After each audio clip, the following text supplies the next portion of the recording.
സിജോയുടെ കരണം പുകച്ചു റോക്കി. വാക്കുതർക്കത്തിനിടയിൽ സിജോയുടെ കരണം പുകച്ചു റോക്കി. ഏഷ്യനെറ്റ് തന്നെ പുറത്തുവിട്ട ആ ഒരു ഫിസിക്കൽ അസോൾട്ട് നമുക്ക് കാണിച്ചു തന്നു, ഒരു പ്രോമോ പുറത്തുവിട്ട. ഇന്നലത്തെ പ്രോമോ ഒരു പ്രോമിസ് അല്ല എന്ന് വിശ്വസിച്ചിരുന്നപ്പോഴാണ് ഈ ഒരു ഐറ്റം കാണുന്നത്. എമ്മാതിരി ഒരു അടിയാണ് റോക്കി അടിച്ചത് എന്നുള്ളത് ആ ഒരു പ്രോമോ കാണുമ്പോൾ മനസ്സിലാവും. കൈ വീശി നല്ല ആഞ്ഞൊരെണ്ണമാണ് സിജോയുടെ കർണത്തിന് റോക്കി കൊടുത്തത്.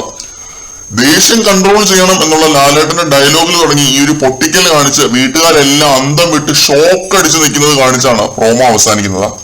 ഈ അടിച്ച അടിയിൽ സിജോയുടെ 32 പല്ലും പുറത്തു പോയോ എന്ന് എനിക്ക് നല്ല ഡൗട്ട് ഉണ്ട്. കാരണം മാർഷൽ ആർട്സ് ട്രെയിനിങ് ഒക്കെ കിട്ടിയിട്ടുള്ള ആളാണ് നമ്മുടെ റോക്കി. ഇത് പച്ചയായ ഫിസിക്കൽ അസോൾട്ട് ആണ്, നിയമലംഘനമാണ്. സിജോയ്ക്ക് എന്ത് രീതിയിലുള്ള പ്രൊവോക്കിംഗ് നടത്താനും ബിഗ് ബോസിന്റെ റൂള് പ്രകാരം ബിഗ് ബോസ് അനുവദിച്ചിട്ടുണ്ട്. പക്ഷെ ഒരിക്കലും ദേഹത്ത് തൊട്ട് കളിക്കാൻ പാടില്ലായിരുന്നു സിജോ. അത് സിജോ ചെയ്തു. റോക്കി ചെയ്യരുത് എന്ന് പറഞ്ഞൊരു കാര്യം സിജോ ചെയ്തു. അതാണ് റോക്കി ഇങ്ങനെ ഒരെണ്ണം കൊടുക്കാൻ ചാൻസ്. എന്നിട്ട് റോക്കിയുടെ കയ്യിൽ ഒരെണ്ണം മേടിച്ച് കിട്ടി.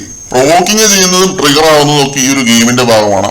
സിജോ ചെയ്തതിൽ ഒരു തെറ്റ് ഞാൻ കാണുന്നില്ല. പക്ഷെ റോക്കി ചെയ്തത് എന്തിന്റെ പേരിലായാലും ന്യായീകരിക്കാൻ പറ്റുന്ന ഒരു തെറ്റേ അല്ല. ഇതൊക്കെ വെച്ച് നോക്കുമ്പോൾ രജിത് സാർ ചെയ്തതും പിന്നെ റോബിൻ ചെയ്തതും ഒക്കെ വളരെ ചെറുതാണ്. അവരെ പുറത്താക്കിയ ബിഗ് ബോസ് തീർച്ചയായിട്ടും റോക്കിയും പുറത്താക്കണം.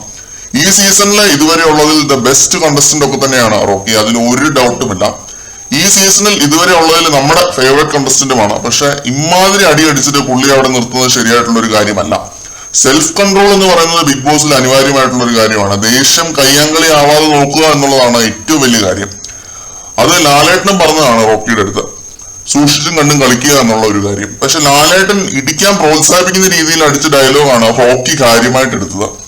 അവന് ഒരെണ്ണം പൊട്ടിച്ചു. എന്തായാലും റോക്കി ബായ് മല പോലെ വന്ന് 3ാമത്തെ ആഴ്ചയുടെ തുടക്കത്തിൽ തന്നെ എലി പോലെ പോകുന്ന ഒരു കാഴ്ചയാണ്. ഇത്രയും സ്ട്രോങ് ആയിട്ട് നിന്ന് കളിച്ചിട്ടും പുള്ളിക്ക് ഇങ്ങനെ ഒരു ആക്ട് കൺട്രോൾ ചെയ്ത് നിൽക്കാൻ പറ്റിയില്ല എന്നുള്ള നിരാശപ്പെടുത്തുന്ന ഒരു കാര്യമാണ്. അവസാനം വരെ നിൽക്കുമെന്ന് ഉറപ്പുണ്ടായിരുന്ന ഒരു മനുഷ്യൻ, പ്രേക്ഷക പിന്തുണ കൊണ്ടും പിന്നെ ഗെയിം കൊണ്ടും എല്ലാം ടോപ്പ് 5ലോ ടോപ്പ് 3ലോ ഞാൻ എക്സ്പെക്ട് ചെയ്തൊരു കണ്ടസ്റ്റന്റ് തന്നെയാണ് റോക്കി. പക്ഷെ ഈ ഒരു ഫിസിക്കൽ അസോൾട്ടിന്റെ പേരിൽ ഔട്ടാവുന്ന കാഴ്ചയാണ്. നിരാശയും സങ്കടവും ദേഷ്യവും എല്ലാം കൂടി വരുന്ന റോക്കിയുടെ ഈ ഒരു ഫിസിക്കൽ അസോൾട്ട് പ്രോമോ കണ്ടിട്ട്. റോക്കി എന്ന വൻമരം വീണു. ഇനി ആര് എന്നുള്ളതും ഒരു വളരെ പ്രസക്തമായ ചോദ്യമാണ് ഈ സീസണെ സംബന്ധിച്ചിടത്തോളം.